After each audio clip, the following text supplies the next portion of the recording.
Right. Welcome back to another episode of my movie review series, episode 348. Now, last week I said that I was going to do a classic holiday film directed by Bob Clark. Yeah, I also said that the hiatus is over. I'm back into the horror field, and yeah, here we go, man. Black Christmas, 1974. Yeah, yeah, directed by Bob Clark. Yeah, starring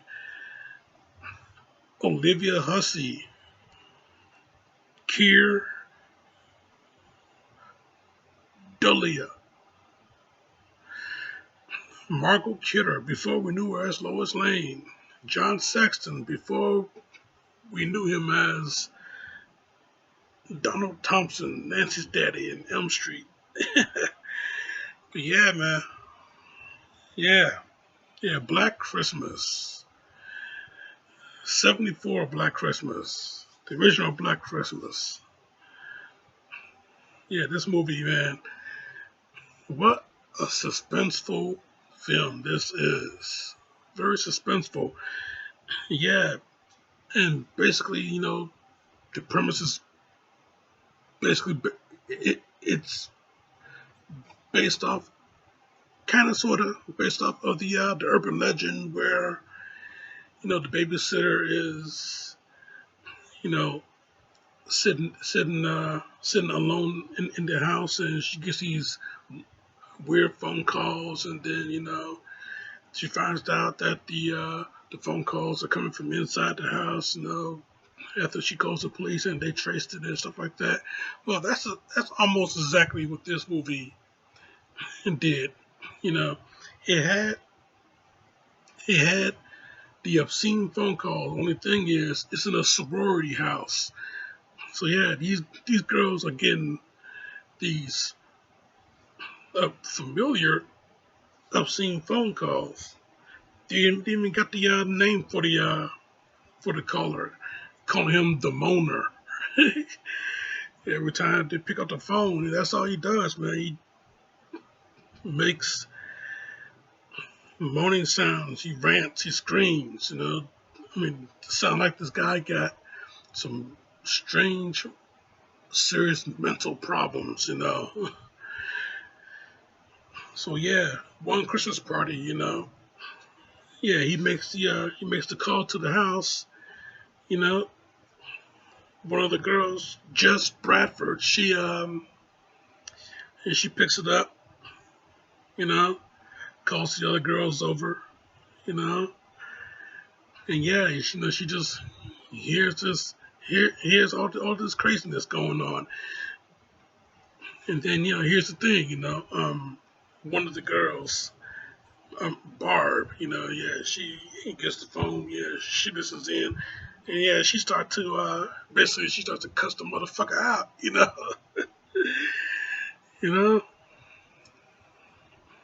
know, yeah, they go back and forth bickering, and then yeah, he just pretty much ends the phone call with him threatening everybody, he's gonna kill everybody.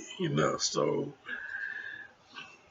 yeah, after all of that going down, yeah, this killer pretty much does make his move. Yeah, this harasser, yeah, the moaner, yeah, he pretty much does make his move. He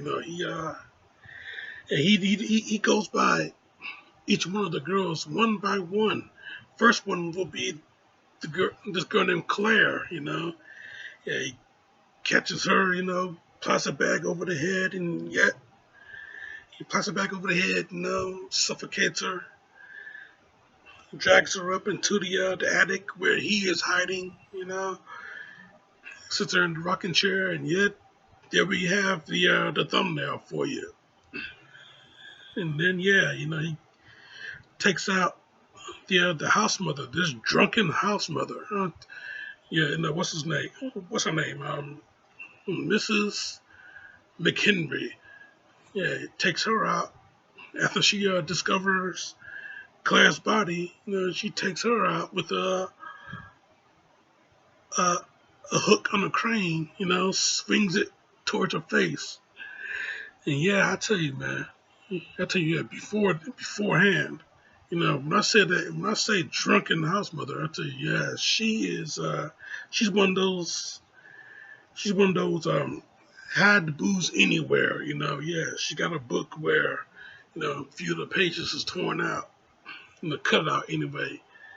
And yeah, she got the booze hidden in there, Yeah, she got a stash in the toilet septic tank, you know, you know, pull the string, and then there's a bottle, she'll drink out of the bottle.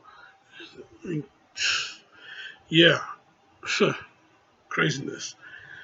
So yeah, in a way, I'm not exactly sorry to see her go, with that hook in her face. But yeah, man, yeah, he gets Claire, he gets the house mother, and then um he gets Barb later on, stab her to death while she was asleep, you know, and then he gets this girl named Phil. I guess it's short for Phyllis. But yeah, he gets her, you know, but we don't see it happen, but we see the dead body. So yeah, he got her all right. And yeah, Jess, she's the only one that's left, you know. Yeah, so yeah, yeah, she gets the phone calls, the police is involved in this, So yeah, the police know they get a nice little setup. They bug the phone with a clone phone that they got at the station. And yeah, next time they get another phone call, they're gonna listen in and they're gonna start a trace over it. So yeah, yeah, the first time it happened, they couldn't get a, a clear they couldn't get a clear time of the call. So yeah, just she had them stay on the line a little bit longer in the next call, and then yeah, that's when they got the trace. Yeah, so yeah, one of the officers called back, tell her that the call is coming from inside the house, and she should get out of the house. I don't think she got the memo. I don't think she got the message of getting out the house because when she heard that the call is coming from inside the house, yeah, yeah, she pulled the phone away because the shocked look on her face and everything like that. But yeah, she finds out that yeah, the killer is in there. Killer is in there. Yeah, yeah, through the movie, we get the suspicion that the killer may be her boyfriend, Peter. And yeah, we see the way that it could be Peter. You see the suspecting ways that it could be Peter because he is really pursuing her. Yeah, she's his girlfriend. So yeah, he's really trying to get her to uh, commit, I guess, because she found out that she was pregnant, but she wants to have an abortion. But he's trying to get her into marriage, but she let him know, she's not ready for that. She's not ready for a kid either. So she was trying to go for the abortion. So yeah, we find out. So yeah, we get the suspicions that it may be Peter. We see Peter come into the house. You know, knock on the basement door window, smashes through the window. He comes into the house. You know, so yeah, yeah, we see that, and then yeah,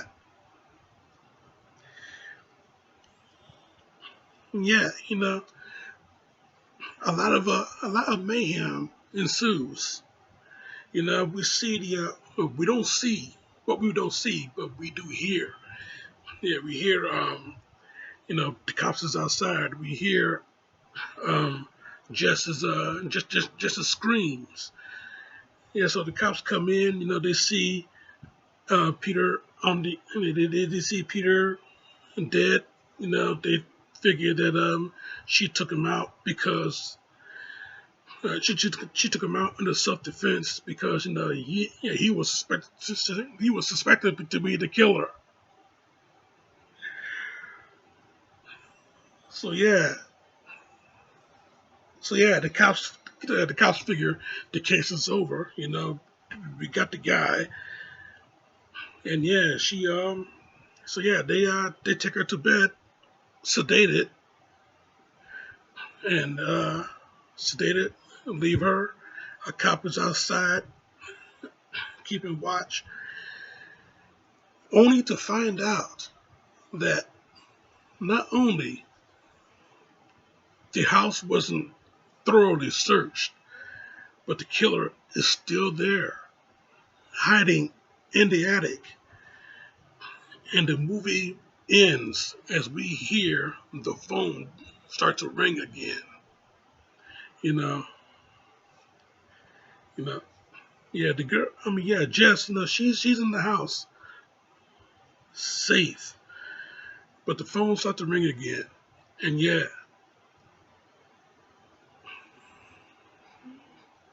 what happens to her? That's up in the air because that's how the movie ends. Though, yeah, yeah, very, very, very suspenseful. Yeah, it's pretty. Yeah, it's a little bit. It's pretty stylish too. Yeah, very suspenseful, and it gives you that very, very scary, that very, very scary, very, very scary ending to the whole thing. Yeah, I tell you, yeah, Black Christmas. Yeah, yeah. This is a hell of a movie to check out. This is a hell of a movie to watch. Yeah, yeah. Coming from the guy that directed A Christmas Story. Of course, that was many years later. This is '74. Christmas Story was in '83. But yeah, this movie though, very interesting, a very interesting watch, a very good watch, and yeah, with that ending, man, a very ambiguous ending. But yeah, simply, simply one of the most underrated, but one of the most best horror slashers out there. And yeah, you cannot overlook this movie, not at all, especially if it spawned two remakes. One I'll be talking about next week, and the other I'll never mention. Yeah, man, this movie though, yeah, straight up solid 4 out of 5. I really like this movie, and you will too. I mean, unless you have seen it, then you already have. But yeah, that's my review, Jack, and I'm sticking to it. Yeah, like I said, man, next week I'm going to cover the remake of Black Christmas. So yeah, you keep it locked right here for that.